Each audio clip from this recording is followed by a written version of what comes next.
우리가 오늘 본문으로 읽은 이 비유는 굉장히 우리가 잘 아는 비유입니다. 흔히 돌아온 탕자의 비유라고 해서 많이 아는 그런 비유죠. 하지만 돌아온 탕자의 비유다라고 이 비유의 제목을 생각을 하면 사실은 그 비유의 포커스가 탕자에게 가 있는 겁니다. 그래서 원래 이 비유에 더 정확한 것은 탕자에게 포커스가 있는 것이 아니고 그 탕자를 기다리고 있는 그 아버지의 사랑에 포커스가 들어가 있는 겁니다. 그래서 오늘 비유의 제목을 아버지의 무한한 사랑이라고 같이 제목을 잡고 전체 이 내용에 대해서 좀 알아보도록 하겠습니다. 우리가 그 마태복음에 있는 그 무리에 집단적으로 모여 있는 비유들을 보면서 여러 번 말씀드렸지만 이 비유들이 연거푸 등장할 때는 그 비유 자체만으로 해석하지 못하는 것들이 많이 있을 수 있다고 이야기를 했습니다. 그럴 경우에는 그 앞에 또는 그 후에 있는 비유들에서 이야기하는 함의하고 있는 내용들을 결합해서 봐야 상호 보완적으로 정확한 의미들을 이해할 수 있는 것들이 많다라고 이야기를 했죠.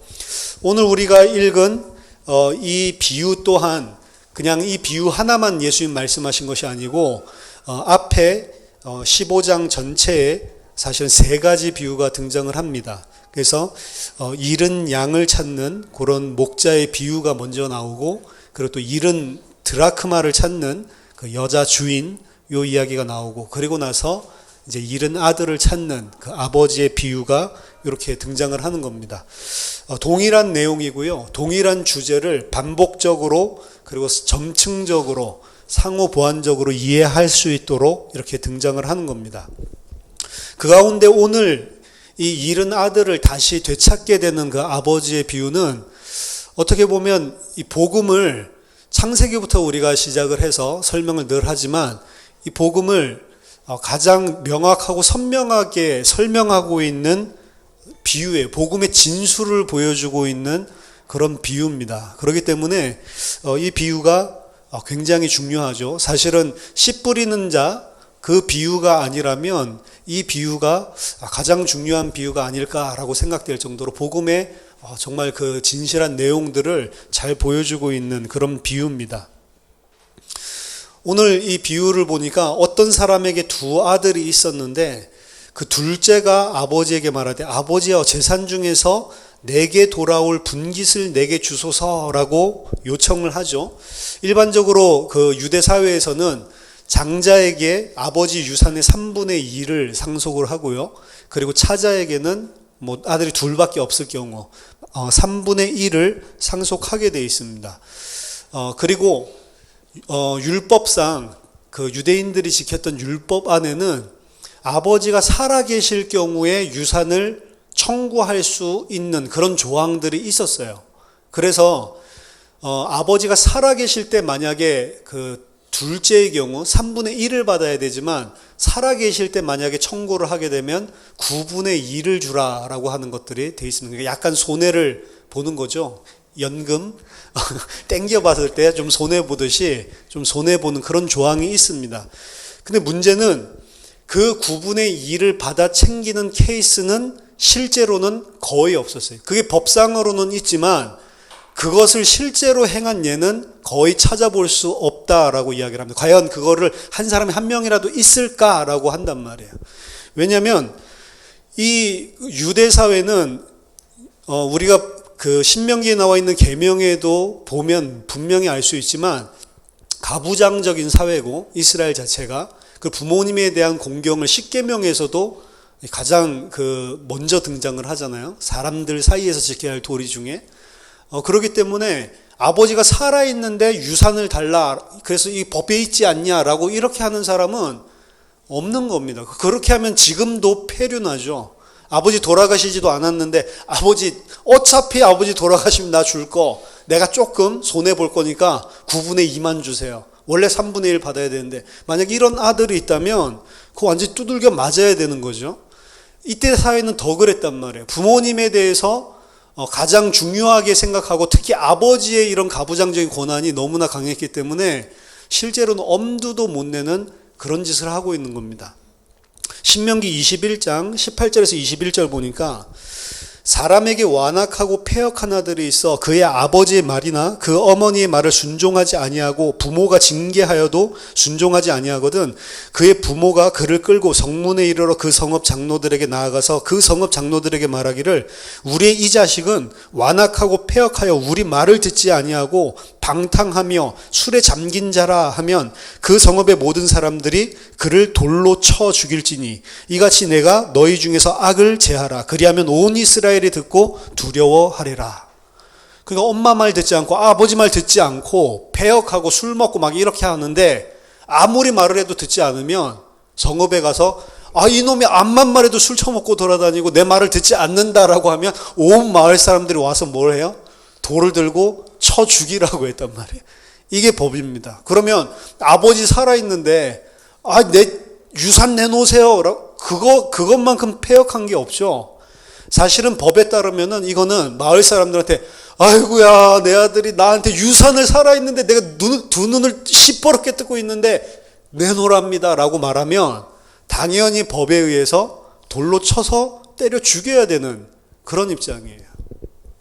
물론 신명기에서 그리고 십계명에서 말하는 부모님 공경은 우리가 동양에서 말하는 충효 사상 이런 것들이랑 다른 것입니다. 거기서 말하는 아버지 부모님은 하나님에 대한 걸 사실은 이야기하고 있는 거예요.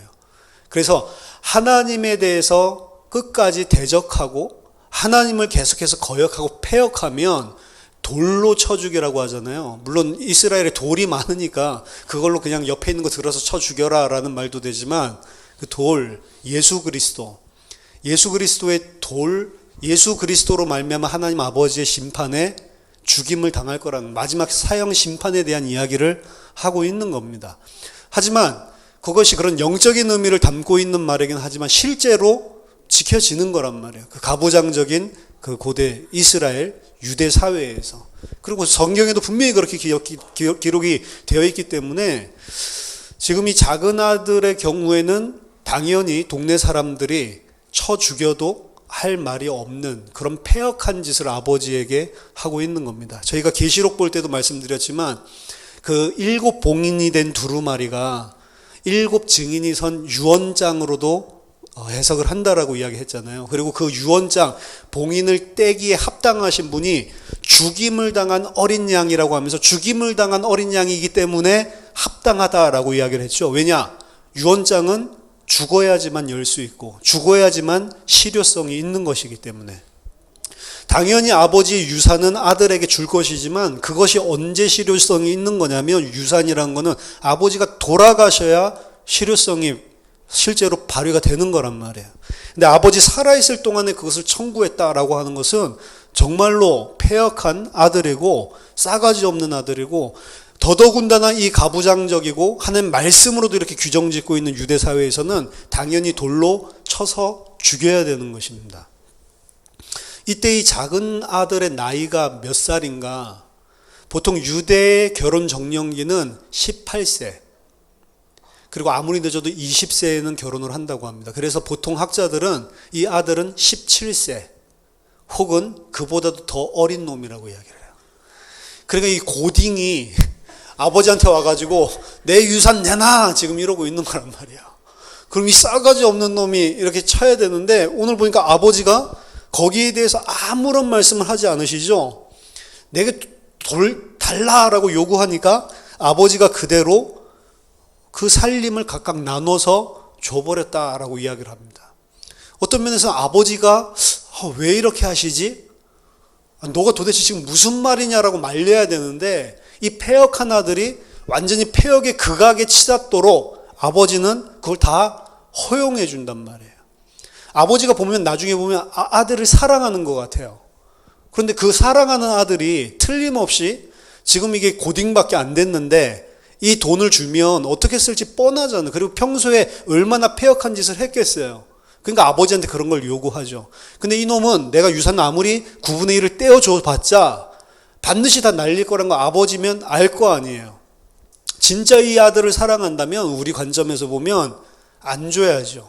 근데 이 아버지는 듣고 거기에 대해서 이런 방구도 하지 않고 원하는 대로 그대로 나눠주는 것을 볼 수가 있습니다. 왜 그럴까요? 그 나중에 말미에 가서 제가 말씀을 드리겠습니다. 역시 제가 말씀드린 대로 13절 보니까 며칠이 안 돼서 그 아들은 그 재물들을 다 모아가지고 먼 나라에 가서 허랑방탕하게 이 재산을 낭비하게 됩니다.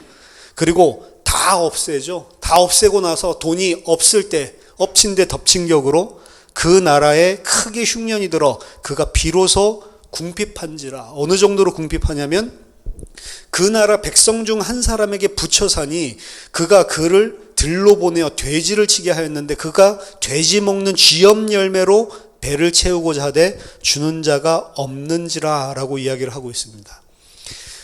이 아들은 며칠이 안 돼서 그 아버지가 주신 그 재산을 가지고 나가서 허랑방탕하게, 나중에 그 큰아들의 표현을 들어보면 이 창기와 술 마시고 허랑방탕하게 모든 것들을 흥청망청 써버리고 가산을 다 탕증했다라는 것을 알 수 있죠. 그 모든 것이 다 없어졌을 때 때마침 흉년이 그 나라에 들었다라고 이야기를 합니다. 사실은 이 이야기는 아버지와 두 아들의 이야기처럼 보이지만 나중에 보면 이게 단순하게 아버지와 아들의 이야기가 아니라는 것을 알게 되어 있습니다. 아버지와 아들의 이야기가 아니고 이 아들이 나중에 아버지께로 돌이키러 갈 때 하나님 앞에 이 자기 죄를 고하고 자기의 이 더러운 모습을 고하고 가는 모습이 나와요. 아버지께 죄송하다 요거 플러스 하늘에 대해서 회개하는 장면들이 등장을 합니다. 따라서 이 이야기는 그냥 이 아들과 아버지 이야기가 아닌 거예요. 사실은 하나님과 하나님의 아들의 이야기입니다. 사실은. 그리고 그 하나님의 나라에서 하나님의 나라를 떠나서 이 세상 나라, 여기 보면 먼 나라로 갔다라고 이야기를 하죠. 세상 나라로 간 인간의 모습을 이야기하는 겁니다. 마치 창세기 3장의 아담 이야기를 그대로 끌어다가 쓰고 있는 거란 말이에요.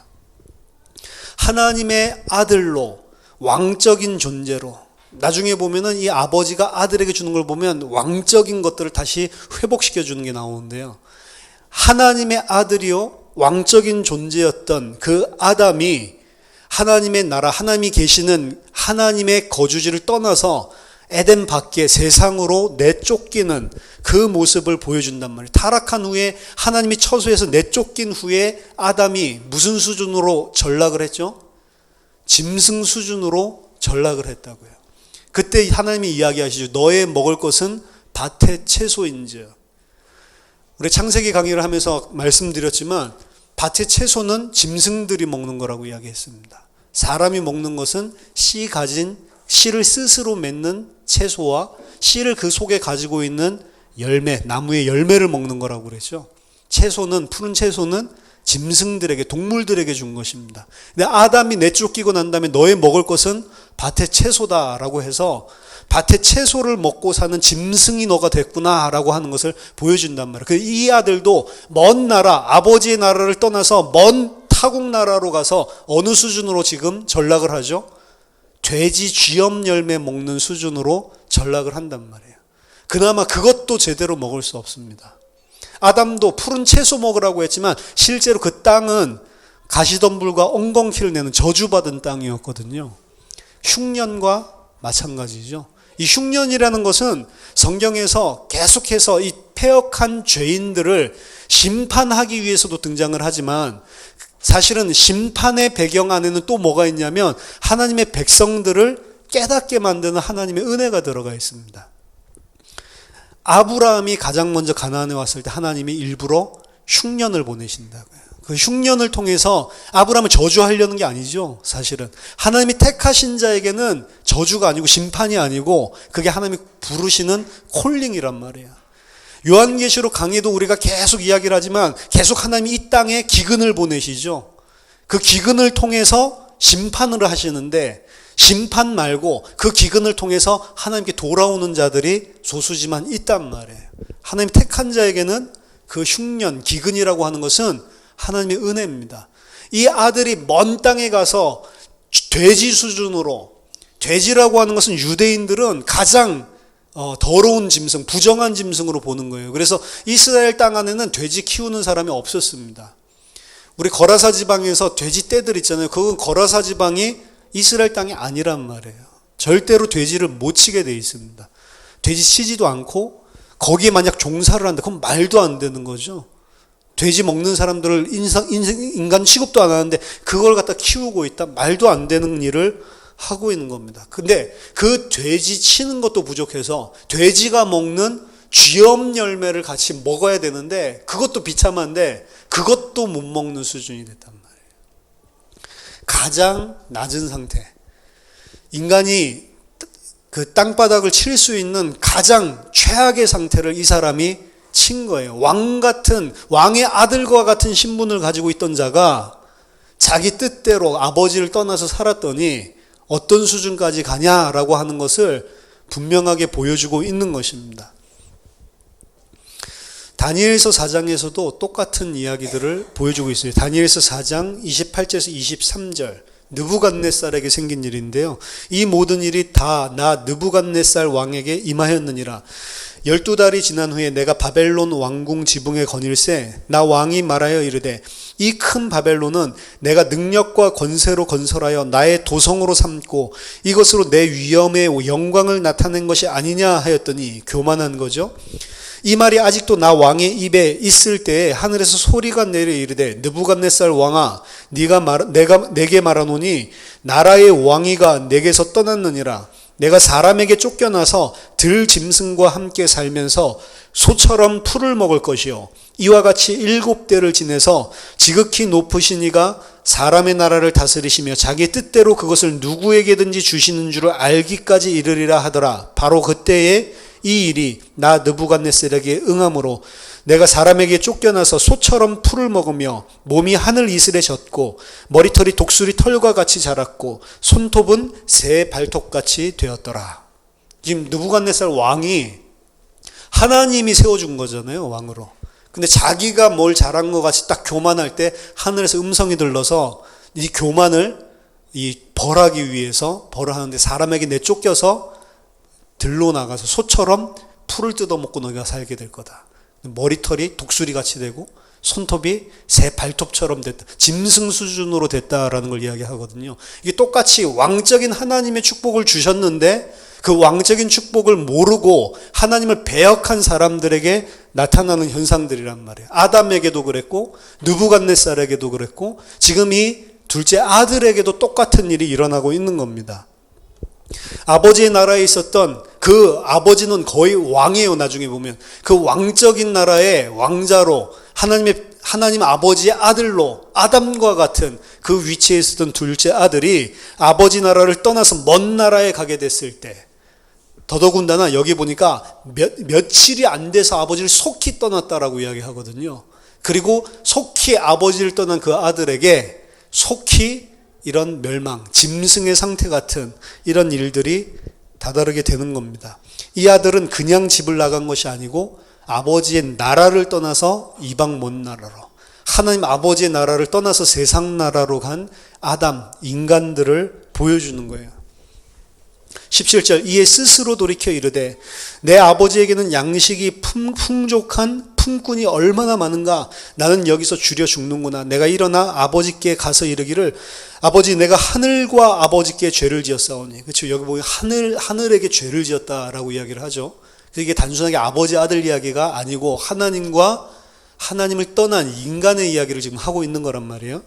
지금부터는 아버지의 아들이라 일컬음을 감당하지 못하겠나이다. 나를 품꾼의 하나로 보소서 하리라 하고, 여기 보면 이 아들이 완전히 바닥을 쳤을 때 우리나라 성경에는 너무 정확하게 이야기를 하죠. 이에 스스로 돌이켜서 이르렀다.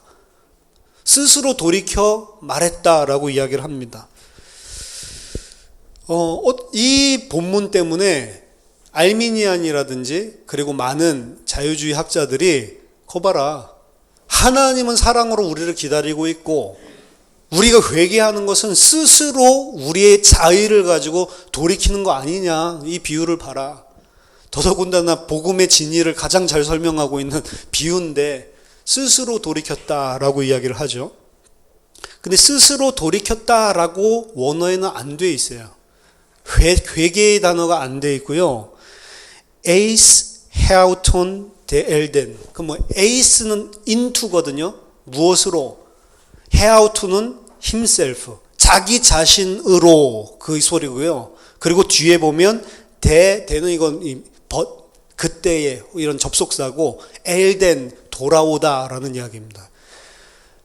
하지만 그때의 이 아들은 자기 자신에게로 돌아왔다라는 이야기거든요.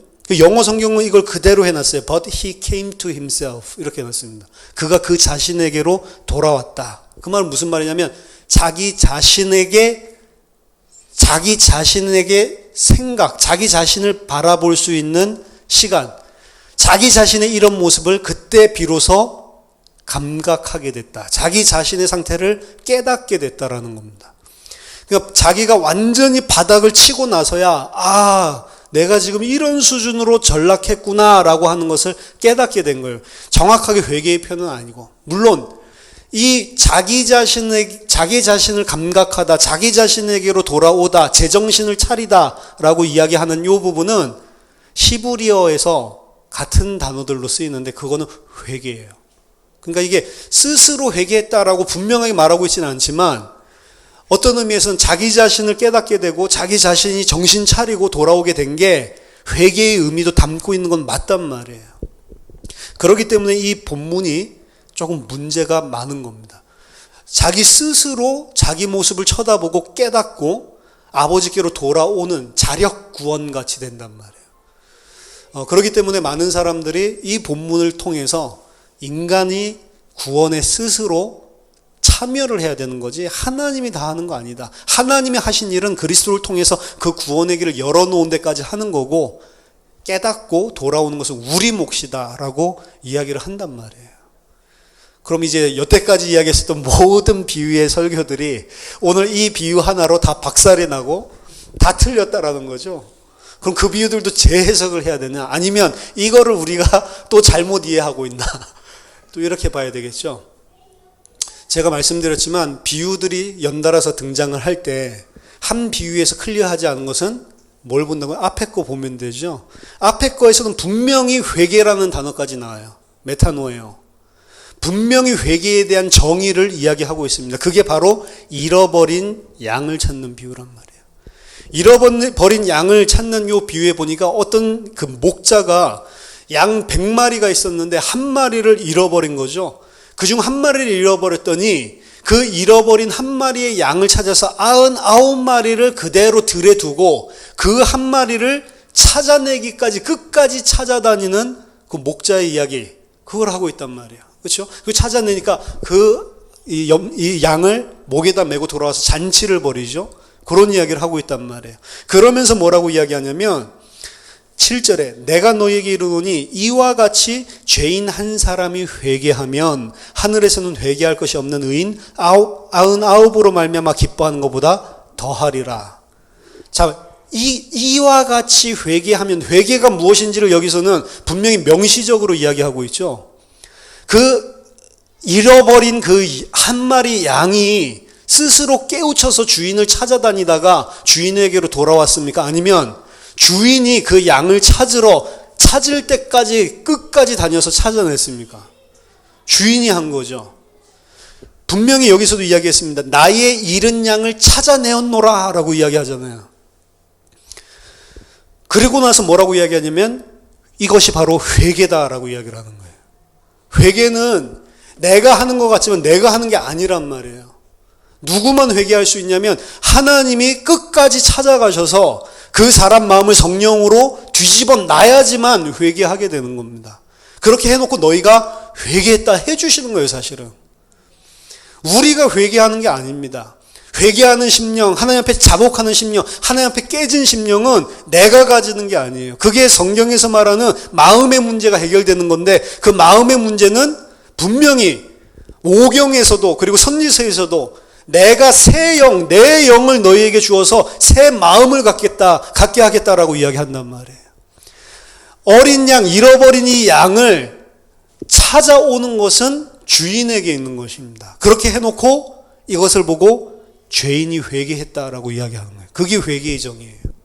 사실 내가 막 회개한 게 아니라, 만약에 내가 막 그럼 눈물을 흘리면서 회개를 하고 있는 모습이 있다면 그렇게 되게 만든 성령의 역사가 먼저 있었다라는 걸 이야기하는 거예요. 그게 회개입니다. 만약에 나에게 그런 찢어지고 상한 심령이 없다, 깨어지는 마음이 없다라고 한다면 성령의 역사 안 하는 거예요. 내가 그걸 갖다가 바닥을 막 치면서 억지로 자아내는 게 아니고, 그럼 그거 언제 생겨요? 말씀 들을 때 생긴단 말이에요. 하나님 말씀을 들을 때 성령의 역사에서 깨닫게 하시. 그러니까 말씀 듣는 것이 중요하다라고 이야기를 하는 겁니다. 그 다음 나타나는 것이 잃은 드라크마를 찾은 여인 비유죠. 여기도 보면 10 드라크마가 어떤 여자가 가지고 있었다. 이 드라크마라고 하는 것 또한 동전이에요.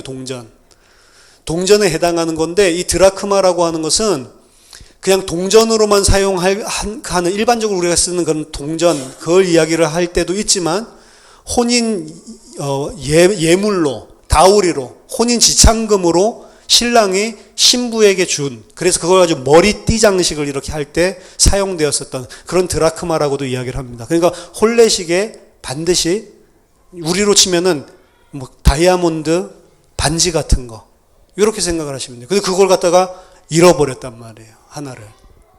그럼 찾아야 되겠죠. 그것도 굉장히 갈급하게 찾아야겠죠. 남편이 그 다이아몬드 반지 해줬는데, 그래서 결혼식 날 써야 되는데, 만약 그걸 갖다가 어디다 뒀는지 모른다고 지금 결혼식 해야 되는데, 무슨 생각이 들겠어요? 엄청나게 다급하겠죠. 그러니까 밤새도록 등불을 켜고 밤에 샅샅이 이를 찾는 것처럼 완전히 다 뒤집어서라도 찾아내야 되는 거예요. 그건 무조건. 누가 찾습니까? 드라크마가 여주인을 찾습니까? 아니죠. 여주인이 찾는 거예요. 드라크마는 자기 자신이 스스로 움직일 수도 없고 스스로 그 여주인을 찾아갈 수 없는 그런, 사람으로 치면 죽은 상태란 말이에요. 죽은 상태. 어떻게 스스로 찾아가냐는 말이에요. 그렇게 이야기를 해놓고 그것을 찾았을 때 너무 기쁘겠죠. 파티를 벌입니다. 그러면서 10절에 또 이야기하죠. 내가 너희에게 이르노니 이와 같이 죄인 한 사람이 회개하면, 이와 같이 회개하는 거래요. 죄인은 이 여주인이 찾는 드라크마처럼 회개하는 것입니다. 누구에게 주권이 있어요? 여주인에게 있는 거라고요. 그렇죠? 그러면서 오늘 잃어버린 아들을 되찾는 비유가 나오는 것입니다. 물론 여기서는 앞에 두 비유처럼 명시적으로 회개라는 단어 자체를 아예 안 씁니다. 그리고 그 회개라고 하는 것도 명시적으로 사실은 안 드러나고 숨겨놨단 말이에요. 그래서 이 비유를 읽을 때 알미니언적인 혹은 인본주의적인 인간적인 생각을 가진 사람은 내 스스로 하나님 앞에 돌아갈 수 있구나라고 하는 생각이 들도록 슬쩍 숨겨놨단 말입니다. 비유는 그래서 계시라고 이야기를 한 거고 하나님의 비밀이라고 이야기한 거예요. 아닌 사람이 인본주의적으로 율법주의적으로 자기 의를 내세우는 쪽으로 읽어도 해석할 수 있게끔 숨겨놓은 부분들이 반드시 존재한단 말이에요. 성경 자체가 우리에게 트릭을 쓴다고요. 트릭을. 왜요? 듣지 못하게 하고 보지 못하게 하고. 왜요? 만약 듣고 보면 깨닫고 돌아올까 봐. 오늘 이 회개라고 하는 게 이 아들에게 스스로 있는 그런 성품으로 말미암은 것이라면, 만약 그렇게 해석을 한다면 그 사람은 오늘 비유에 누구에 해당되는 사람이냐면 첫째 아들입니다.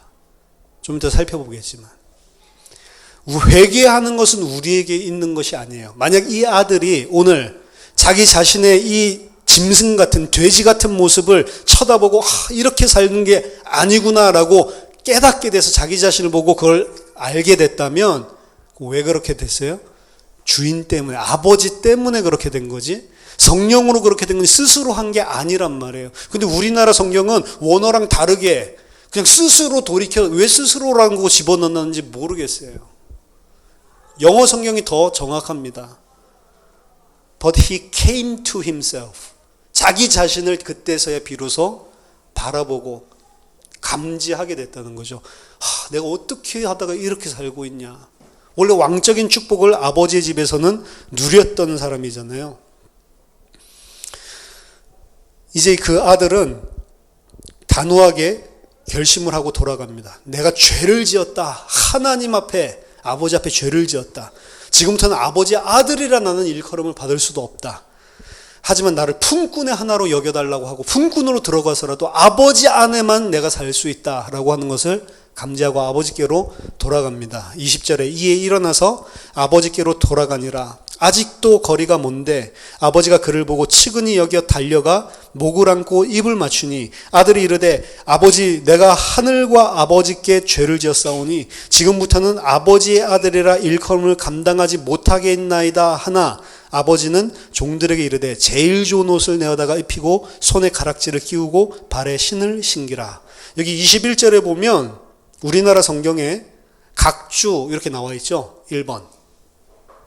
각주 1번에 보면 어떤 사본에 나를 품꾼의 하나로 보소서가 있다라고 되어 있죠. 그러니까 앞에서 이 아들이 내가 스스로 살지 못하겠구나. 내가 아버지의 아들이라 일컬음을 받지 못하겠지만 나의 품꾼의 하나로 써주소서라고 이야기를 해야 되겠다라고 생각하고 달려간 거잖아요. 아버지에게로 돌아갔는데 여기 아버지에게 이야기하는 걸 보면 나를 품꾼의 하나로 여겨주셔서 써주소서라고 하는 말이 없어요. 그렇죠? 그러니까 어떤 사본에는 이거 빠졌나 보다라고 해서 필경사들이 써놨단 말이에요. 왜? 앞에서 그렇게 하기로 해두고 갔는데 뒤에는 빠져 있으니까.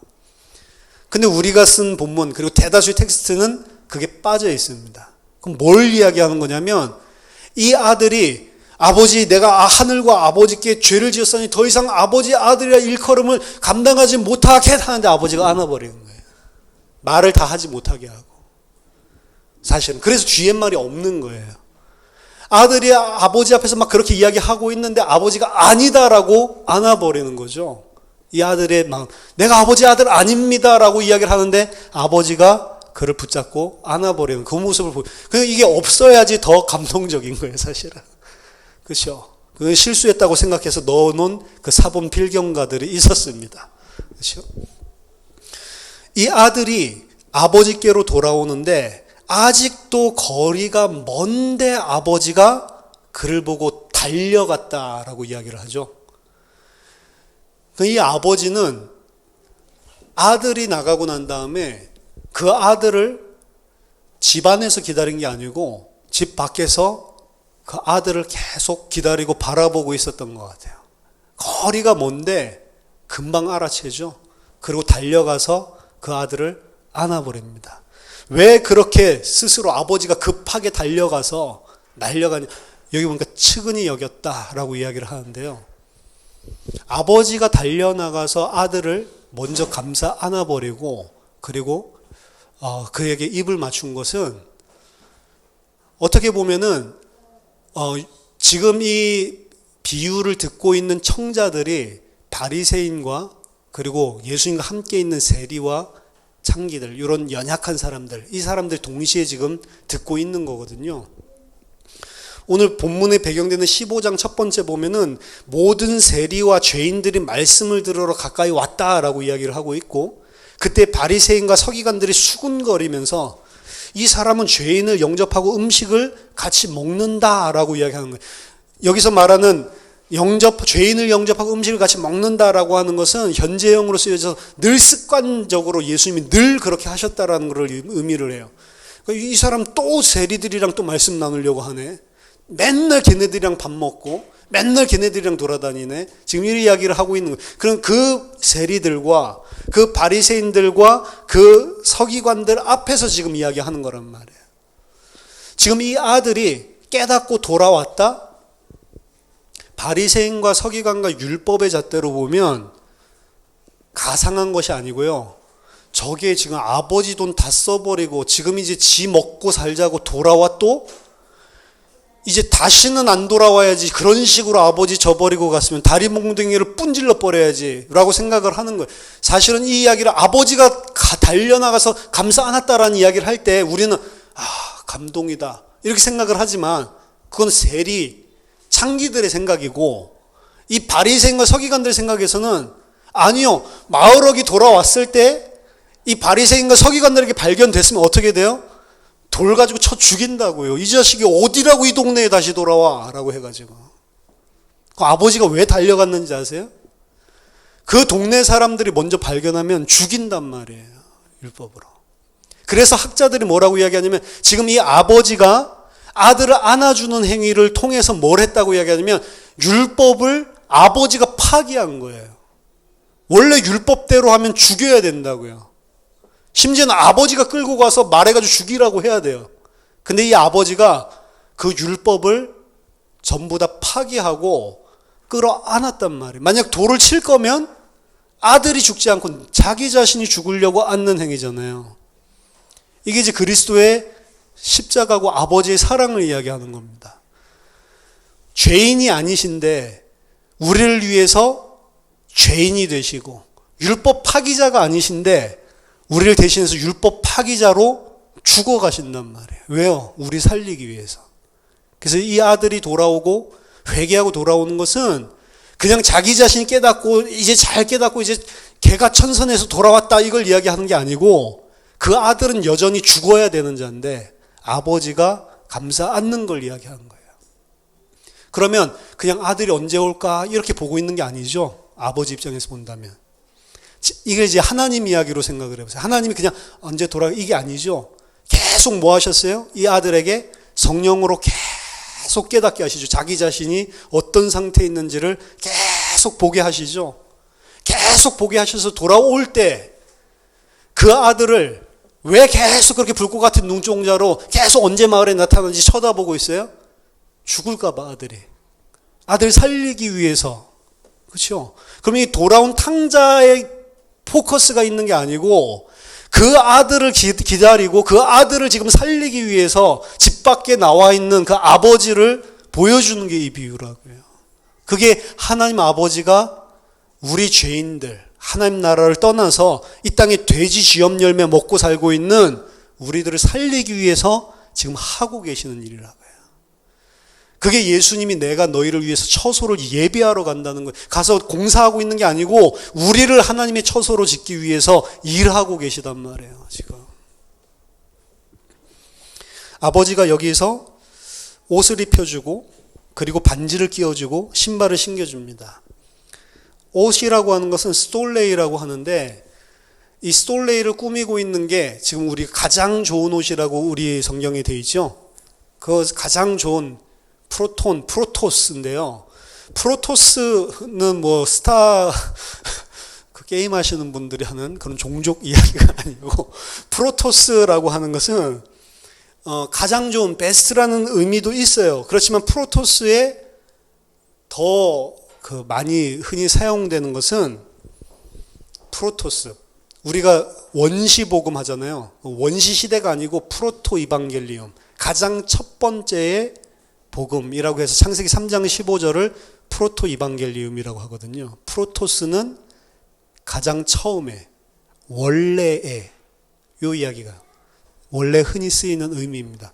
그러니까 이 아들에게 프로톤 옷을 입혀줬다라고 하는 거, 프로토스 옷을 입혀줬다라고 하는 것은 무슨 의미냐면 그러니까 이제 학자들이 예전에 이 아들이 원래 입고 있었던 옷을 다시 입혀줬다라고도 이야기를 하기도 하고 제가 볼 때는 원래 입고 있었던 옷 그 이야기를 하는 게 아니고요.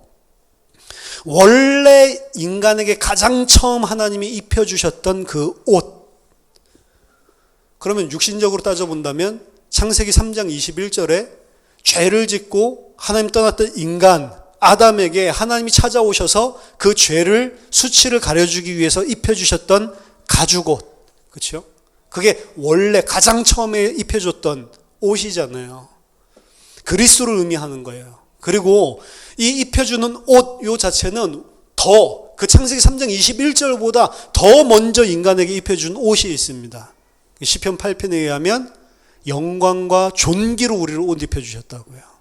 원래 하나님의 자녀, 하나님의 권세를 가진 왕으로서 입혀주셨던 그 영광과 존귀의 옷. 그래서 이 옷, 스톨레이라고 하는 것은 인간에게 원래 주셨던 왕권, 권세를 포함하고 있는 그런 단어입니다.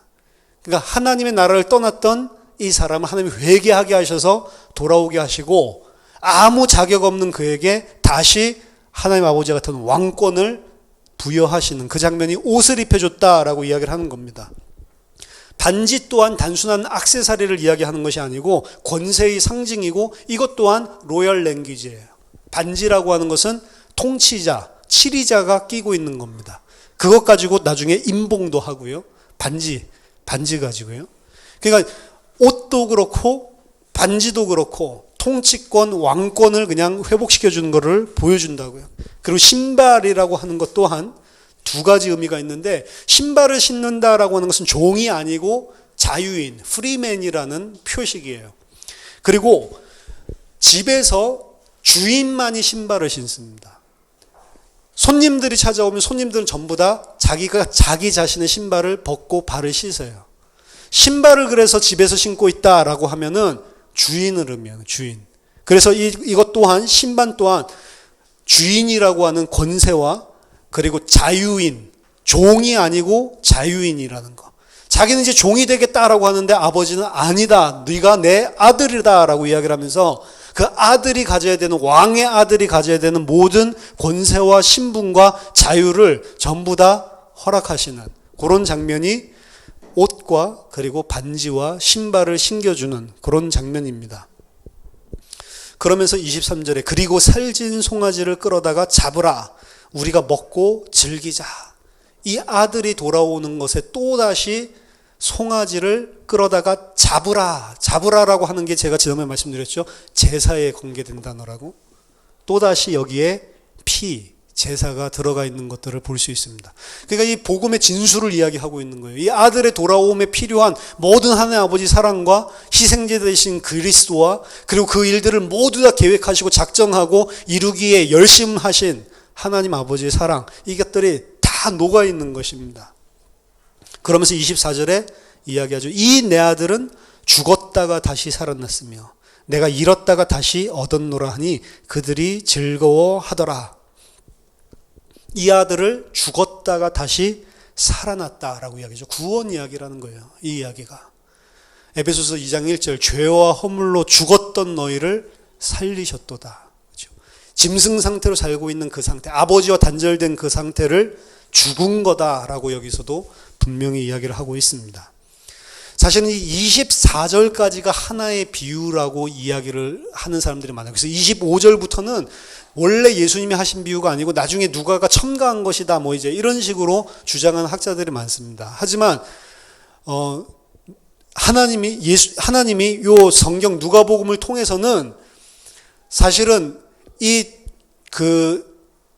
둘째 아들에 대한 포커스를 통해서 아버지 사랑도 나타내시지만 첫째 아들의 이야기를 통해서도 인간이 무엇이고 구원이 무엇이고 아버지가 무엇인지를 설명하고 있기 때문에 이걸 갖다가 두 개의 따로 분리되어 있는 하나의 그런 비유로 보는 것이 아니고 연관성 가지고 그냥 하나로 전체로 보는 것이 맞습니다. 이 25절부터 32절까지는 원래 없는 거라고 아예 배제시켜버리는 학자들도 있단 말이에요. 맏아들이 그때 드디어 돌아오죠. 25절 보니까 이제 맏아들의 비유입니다. 맏아들은 밭에 있다가 돌아와 집에 가까이 왔을 때에 풍악과 춤추는 소리를 듣고 한 종을 불러 이 무슨 일인가 물은데 대답하되 당신의 동생이 돌아왔음에 당신의 아버지가 건강한 그를 다시 맞아들이게 됨으로 인하여 살진 송아지를 잡았나이다 하니 그가 노하여 들어가고자 하지 아니하거늘. 이 아들이 돌아오는데 자기 자신은 열심히 일을 하다가 돌아온 것 같아요. 그러니까 도대체 무슨 일이 집안에 일어나고 있는지를 몰랐는데 막 풍악 소리가 들리니까 깜짝 놀라서 이게 도대체 무슨 일이냐 했더니 당신의 동생이 돌아왔대요.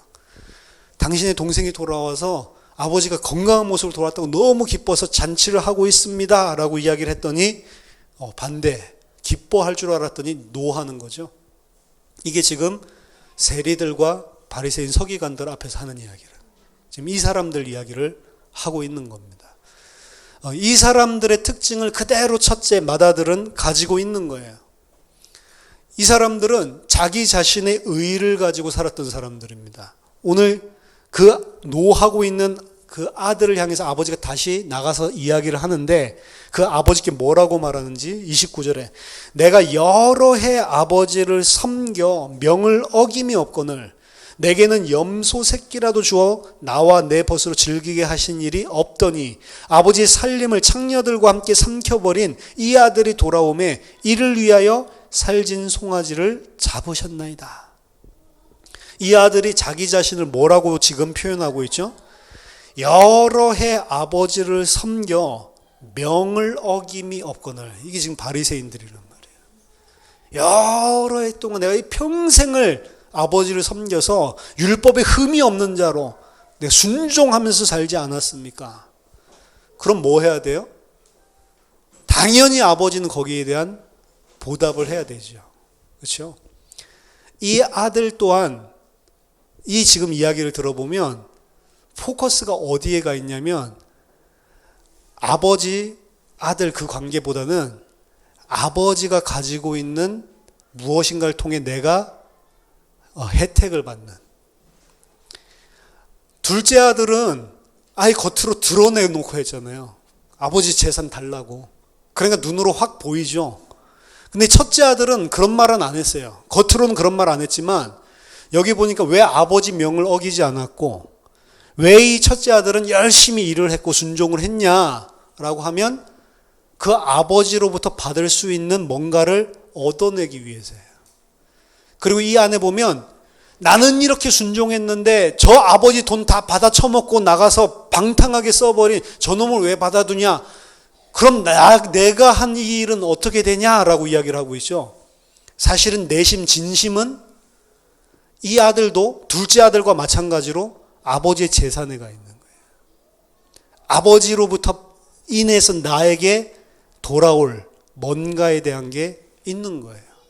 고상하게 열심히 순종하는 척 했지만 순종의 목적이 그걸 통해 뭔가를 받아내는 거라면 이게 바로 상급론이랑도 또 이야기가 연결되어 있는 거고 자기 의를 가지고 아버지의 뭔가 호의를 얻어내려고 하는 종교인 율법주의자들 이야기를 하고 있는 거라고요. 사실은 탕자에 비유하니까 둘째 아들이 탕자지만 첫째 아들은 그럼 탕자 아닙니까? 아니에요. 첫째 아들도 탕자예요. 집에 있는 탕자. 열심히 밥 갈고 일하고 있는 탕자. 하지만 아들이 아닌 상태. 자기가 입으로 고백했어요. 내가 아버지를 섬겼다라고 이야기했죠. 여러 해 아버지를 섬긴다라고 하는 것 둘류오 단어인데 섬긴다라고 하는 것은 종, 둘로스가 종이잖아요. 종이 주인을 섬기는 거란 말이에요. 이 아들은 아버지의 아들로서 명을 지키고 아버지의 아들로서 일을 열심히 한 게 아니라고요. 종으로 자기를 생각했어요. 아버지와 아들의 관계를 종과 주인의 관계로 생각을 했고 내가 뭐를 잘하면 상을 주고 내가 뭘 못하면 쳐내는 그런 식으로 아버지를 이해하고 있었다고요. 그러니까 둘째 아들도 아버지를 몰랐지만 첫째 아들도 아버지를 몰랐고 둘째 아들도 아버지보다는 아버지가 가지고 있는 걸 원했지만 첫째 아들도 아버지보다는 아버지가 가지고 있는 걸 원하고 있는 똑같은 탕자라고요. 영적으로 보면. 그렇죠? 근데 이 사람들은 포장이 돼 있어서 너무 깨끗하게 사니까 오히려 몰라요. 자기 자신이 누군지를 모른다고요. 어떻게 보면은 자기 자신을 둘째 아들이 알았었던 이유는 뭐죠? 나가서 인생 바닥을 쳐봤기 때문에 그 자리에서 알게 하신 거라고요. 진짜 아버지 곁에 있는 게 좋은 거구나라는 거를 그때 진짜 알게 된다고요. 그래서 돌아오게 만들잖아요. 근데 아버지 곁에 늘 있으면서도 똑같은 죄인인 이 인간은 못 깨닫는단 말이에요. 아버지가 왜 그걸 허락하셨는지 허용하셨는지 아까 전에 제가 이야기했었죠.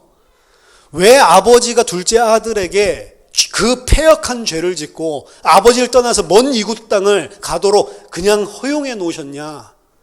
알게 하려고, 깨닫게 하려고 그런 겁니다. 돌아오라고요. 그 사실을 진짜로 체험하지 못하면 아버지 곁에 있는데 바리새인처럼 된다니까. 교회에서 열심히 하는데 아버지랑은 전혀 관계가 없는 마태복음 7장에 주여 주여 우리가 이런 일도 하고 저런 일도 하지 않았습니까? 이런 사람을 생각나게 만들고 마태복음 21장에 우리는 아침부터 새벽부터 땡볕에서 지금까지 일했는데 어떻게 한 데나리온 똑같이 주냐라고 하는 사람들처럼 된단 말이에요. 왜? 너무 자기들이 착하고 성실하니까 거기에 가려져서 진짜 자기네들이 가지고 있는 패역을 오히려 못 보게 되는 거죠. 그래서 선악과를 먹을 때 하나님이 가만히 두시는 거예요. 선악과를 안 먹는다고 아담이 의인이 아닙니다. 아담은 여전히 뻘거벗고 있다고. 아담은 어떻게 성장해야 돼요? 흰 옷을 입고 영원히 하나님 아버지와 살 수 있도록 성장을 해야 된다고. 근데 그거를 선악과 따먹음을 통해서 깨닫게 된다고. 왜 하나님이 죄를 짓게 한 게 아니고 허용해 놓으시다. 왜? 그래야 아니까. 그래야 다시는 내가 아버지를 떠나서 살 수 없구나라고 하는 것을 아니까. 아버지랑 같이 있는다고 같이 있는 게 아니란 말이에요. 그렇죠? 아버지 같이 있는데 아버지인 줄 모르고 그 아버지가 누군지 모르고 주인으로 섬기고 있다면 그게 탕자라니까요. 그러니까 집 나가서 깨닫는 게 훨씬 낫다는 거예요. 같이 있으면 모르는 것보다. 그러니까 아버지가 이야기합니다. 아버지께서 대답하여 이르되 내가 30절에 31절에 아버지가 이르되 예 너는 항상 나와 함께 있으니 내 것이 다 네 것이로되. 이거는 내 것이 다 네 것이다 라고 이야기를 하는 거는 당연하죠. 둘째 아들 거 다 줬잖아요. 나머지 유산은 누구 거예요? 첫째 아들 겁니다. 그런 법적인 이야기도 되지만 그 법적인 이야기를 하는 게 아니에요. 아버지가 진짜 말하는 거는 너는 항상 나와 있으니까 내 것이 다 내 것이 다 네 거라는 거예요. 내 유산 몫을 챙겨가지고 나갈 때 그게 내게 되는 게 아니고 언제 그게 내게 되느냐면 나와 항상 함께 있을 때 그게 아버지께 다 내 거가 되는 거라.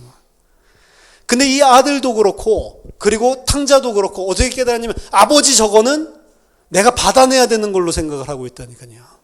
진짜 중요한 그 아버지랑 함께 있는 건데 그거를 둘째 아들은 지금 깨닫고 돌아왔잖아요. 근데 첫째 아들은 함께 있는데도 그거를 못 깨닫고 있는 거예요. 이게 지금 첫째 아들, 둘째 아들 이야기 같지만 이 땅의 성도들 이야기입니다. 우리는 이 땅에서 계속 아버지가 가지고 있는 뭔가를 얻어내려고 그런다고요. 뜯어내려고. 아버지가 눈 시퍼렇게 뜨고 살아계시는데. 그렇죠? 빨리 하나님 아버지 돌아가시고 그 유산 빨리 줬으면 좋겠다. 우리 유산 언제 받아요? 새하늘과 새 땅에서 받잖아요. 너의 기업을 새하늘과 새 땅에서 준다고 했잖아. 근데 우리는 계속 이 땅에서 달라고 하는 거예요. 이 탕자 아니에요? 아버지 살아계신데 그거 빨리 달라고 기업? 그 유산 이 땅에서 누리겠다고 빨리 내놓으라고 하는 거? 그 둘째 아들 아니에요? 게다가 내가 하나님 이 정도 했으면 이렇게 해야 되지 않습니까? 그 첫째 아들 아니에요? 이 첫째 아들, 둘째 아들 이야기가 아니고 우리 이야기죠. 우리 안에 이 첫째 아들, 둘째 아들이 다 들어가 있죠. 왜? 하나님 아버지를 모르니까. 하나님 아버지와 항상 함께 있는 것이 뭔지를 모르니까. 그 아버지부터 받아낼 뭔가를 계속 달라고 추구하는 그런 탕자들인 겁니다. 저희들이. 그러니까 그 탕자들의 상태에서는 절대로 새하늘과 새 땅에 못 들어가게 돼 있어요. 못 들어간다는 이야기가 도대체 뭐냐? 그럼 구원 안 받, 그런 이야기가 아니고 하나님께서 들어가게 하시도록 구원 받을 자라면 진짜로 철저하게 이 땅에서 배우게 하신다니까요. 이 첫째 아들 또한 아버지를 욕먹이는 자입니다. 이 첫째 아들 또한 율법대로 한다면 돌로 쳐 죽여야 돼요. 지금 노하고 화가 나서 이 아버지가 잔치 벌이고 있다가 아들이 화가 나가지고 안 들어온다는 소리 들으니까 또다시 집 밖으로 나가시죠. 일부러 그 표현을 분명하게 하고 있습니다. 아버지가 나와서 그 아들에게 권했다라고 표현하고 있죠. 둘째 아들이 집 나갔을 때 그 아들 때문에 늘 집 밖에서 그 아들을 안아주기 위해서 그 아들을 살리기 위해서 있었던 아버지가 첫째 아들이 이러고 있으니까 또다시 그 첫째 아들을 위해서 또 집 밖으로 달려나가는 모습입니다. 그것만 하더라도 이 첫째 아들이 패역한 아들이고 이 첫째 아들도 돌에 맞아 죽어야 되는 거예요, 사실은. 아버지가 이렇게 이야기합니다. 예, 너는 항상 나와 함께 있으니 내 것이 다 네 것이로되 이 동생은 죽었다가 살아났으며 내가 잃었다가 얻었기로 우리가 즐거워하고 기뻐하는 것이 마땅하다 하니라. 이 말을 듣고 어떻게 했을까요, 첫째 아들이? 그러네요. 이렇게 한 사람도 있겠죠. 근데 지금 첫째 아들이 포커스가 아니고 누가 포커스라고요? 아버지가 포커스입니다. 저 같으면 막 화내고 있으면 야, 이 자식아, 그 말이 돼! 라고 하면서 막 화를 이제 호통을 칠 건데, 이 아버지는 또다시 집 밖으로 나와가지고 이 아들이 막 성을 내고 있는데, 그 테크논이거든요. 테크논은 아기를 이야기해요. 그 엄청나게 사랑스러운 눈빛으로 타이르고 다시 들어가자. 토닥토닥 거리고 있는 그런 아버지의 모습으로 그 노하고 막 하고 똑같이 아버지가 가진 그것만을 노리고 있던 큰아들에게 아버지가 또 들어가자. 이렇게 하는 게 당연한 거잖아. 라고 이야기를 하고 있는 겁니다. 그래서 이게 아버지의 사랑이 뭔지를 설명하고, 아버지가 바리새인들과 예수님이 오셔서 바리새인과 서기관들이 그 자기 의에 똘똘 뭉쳐가지고 하나님의 의를 거부하고 있는 그런 모습들을 막 치셨잖아요. 너무 매정하게 이야기하잖아요. 근데 그게 사실은 그 사람들을 미워하는 게 아니고 그 사람들을 사랑하시는 겁니다. 부자 청년이 예수님께 와서 쫓아가기도 했을 때 재물 다 버리라고 하잖아요. 다 버리고 나를 쫓으라고 하잖아요. 얼마나 그런 과격한 그런 요구가 어디 있어요. 근데 그 부자 청년의 우리가 살펴봤던 메시지 말고 다른 패시지를 보면 예수님이 그를 사랑하여 이르시되 네 모든 것을 다 팔고 나를 쫓아오라 라고 이야기를 한다고요. 사랑한대요. 사랑하면 좀 재물 좀 가지고 있어도 그냥 데리고 가면 될 건데, 제자로. 근데 사랑하기 때문에 그런 과격한 말을 하신다. 네가 가진 걸 다 팔아야 된다. 왜? 살리려고. 과격한 이야기를 하는 게 아닙니다. 바리새인들을, 서기관들을, 자기 의를 가지고 하나님께 나오려고 하는 그 자들을 꾸짖는 게 어떻게 보면 그 사람들을 욕하려고 하는 게 아니고 그 사람들 사랑하니까 진짜 그 꾸지람 듣고 자기 자신을 본다면 그래야지만 살아나니까. 그래서 우리가 진리라고 하는 것은, 복음이라고 하는 것은 칼 같은 거예요. 흑백입니다. 하지만 그렇게 정확하게 말해주지 않으면 죽이는 거예요. 그게 거짓 사랑이라고요. 나를 부인하게 만들고, 나를 갖다 가치 있게 만들어주고, 나를 갖다가 이 땅에서 좀 뭔가 긍정적인 이 마인드를 가지고 살아주게 만든 게 아니고 계속 너 죽어야 된다. 우린 쓰레기다. 우리가 진짜로 하나님 앞에 이런 죄를 짓고, 너무 그거 철저하게 막 우리 이런 거 아니에요? 너무 심한 거 아니에요? 그렇게 하면 예수 믿을 사람이 어디 있어요? 맞아요. 그 말입니다. 그렇게 하면 예수 믿을 사람이 없다니까요. 내가 원하는 게 그게 아니거든. 근데 그러면 죽는다니까요. 하나님 아버지는 둘째 아들의 패역을 용서하셨을 뿐만 아니라 첫째 아들의 패역까지도 다 허락하시고 다 감싸 안아주시는 겁니다. 우리가 이 땅에서 살아가는 이 과정들이 사실은 둘째 아들과 같은, 또 첫째 아들과 같은 우리들의 모습을 하나님이 전부 다 적나라하게 우리에게 드러내고 하나님 나라에 들어가게 하시는 거라고요. 왜 이런 과정이 필요하냐? 제가 말씀드렸죠. 이 과정 없으면 우리 절대로 거기 살 수 없다고. 이 과정 없는데 거기 살았던 사람들이 있어요. 성경에. 어떻게 됐는지 아세요? 있습니까? 성경에 그런 게 있다니까요. 예레미야서 2장 4절에서 8절 보면 야곱의 집과 이스라엘의 집 모든 족속들아 여호와의 말씀을 들으라. 나 여호와가 이와 같이 말하노라. 너희 조상들이 내게서 무슨 불의함을 보았기에 나를 멀리하고 가서 헛된 것을 따라 헛되이 행하느냐.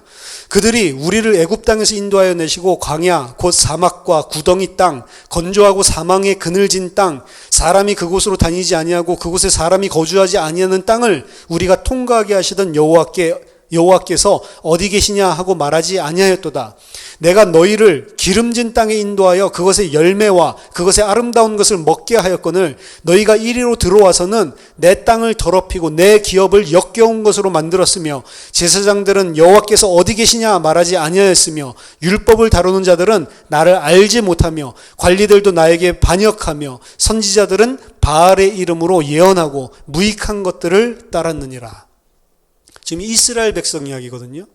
이스라엘 백성을 광야에 왜 하나님께서 40년 동안 가게 했습니까? 그거는 심판이기도 하지만 그 광야를 통해서 배우게 하시는 과정이에요. 광야 교회를 통해서 양육하시는 거를. 뭘 양육하냐라고 봤을 때 새하늘과 새 땅, 가나안 땅에 들어가더라도 그 사람들이 하나님을 거역하지 않고 그 땅에 영원히 살 수 있는 존재로 만들기 위해서 성장시키는 양육 현장이 광야 40년이라고요. 그래서 그게 42번 진을 쳤다라고 이야기했잖아요, 제가. 우리가 이 땅에 사는 교회 시대 42개월, 42달, 1260일, 3년 반이랑 똑같은 거라고 말씀드렸잖아요. 거기에서 자기를 부정한 걸 배워야 되는데 이 사람들은 가나안 땅에 들어갔지만 여기서 배웠어요, 못 배웠어요? 못 배웠다니까요. 그러니까 이 사람들이 오히려 광야에 있을 때는 안 그랬는데 더 하나님을 의지하고 이랬는데 오히려 이걸 배우지 못한 상태로 이 사람들이 가나안 땅에 들어가니까 가나안 땅에 들어가서는 어떻게 돼요? 하나님 찾지도 않고 우상 숭배하고 하나님 폐역하는 일을 하죠. 결국에는 영원히 그 땅에 거하지 못하고 하나님이 다시 쳐내서 바벨론으로 끌려가게 만드는 그런 과정이잖아요. 그걸 보면서 우리한테 배우라는 겁니다. 하나님이 왜 우리의 이 땅에서 철저하게 나를 부인하게 만들고 내 의가 아닌 그리스도의 의만 의지하게 만들고 하나님 아니면 나는 안 되는 거구나. 하나님 은혜와 사랑 아니면 안 되는 거. 이걸 왜 철저하게 배우게 하냐. 그거 모르고 하나님이 주시는 그 가나안, 에덴 동산 거기 살면 반드시 우리는 패역한다니까요. 그거 배운 자만 그래서 거기 갈 수 있다라고 이야기하는 거예요. 나의 의 첫째 아들처럼 부인하고 아버지께서 뭔가를 뜯어내서 내가 그것 가지고 살려고 하는 이런 둘째 아들의 패역함 뜯어내고 아버지 사랑을 진짜 아는 자. 이런 죄인인데 이런 패역한 자고 아무런 의도 없는데 나를 위해서 죽으셨구나. 그거 정말로 아는 사람. 그 사랑과 은혜가 감격해서 아들로서 아버지의 일을 할 수 있는 사람. 그 상태가 안 되면요, 내가 열심히 하나님이 원하시는 일을 해놓고 그거 가지고 계속 하나님 앞에 뭔가를, 사람 앞에 뭔가를 주장한다니까요. 그렇죠?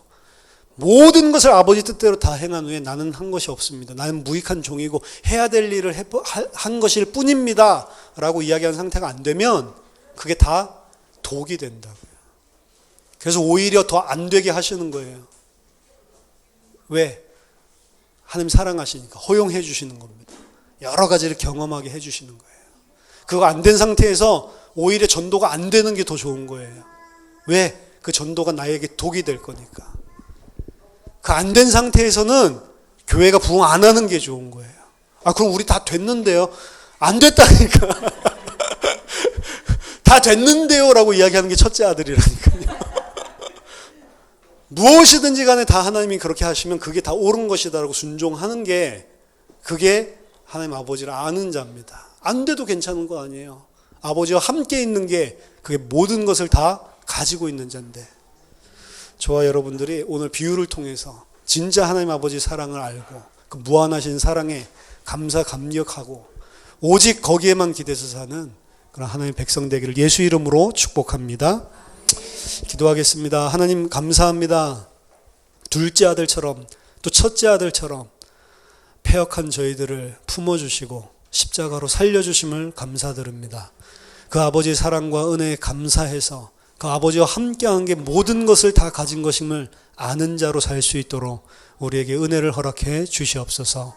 예수 그리스도 이름으로 기도하옵나이다. 아멘.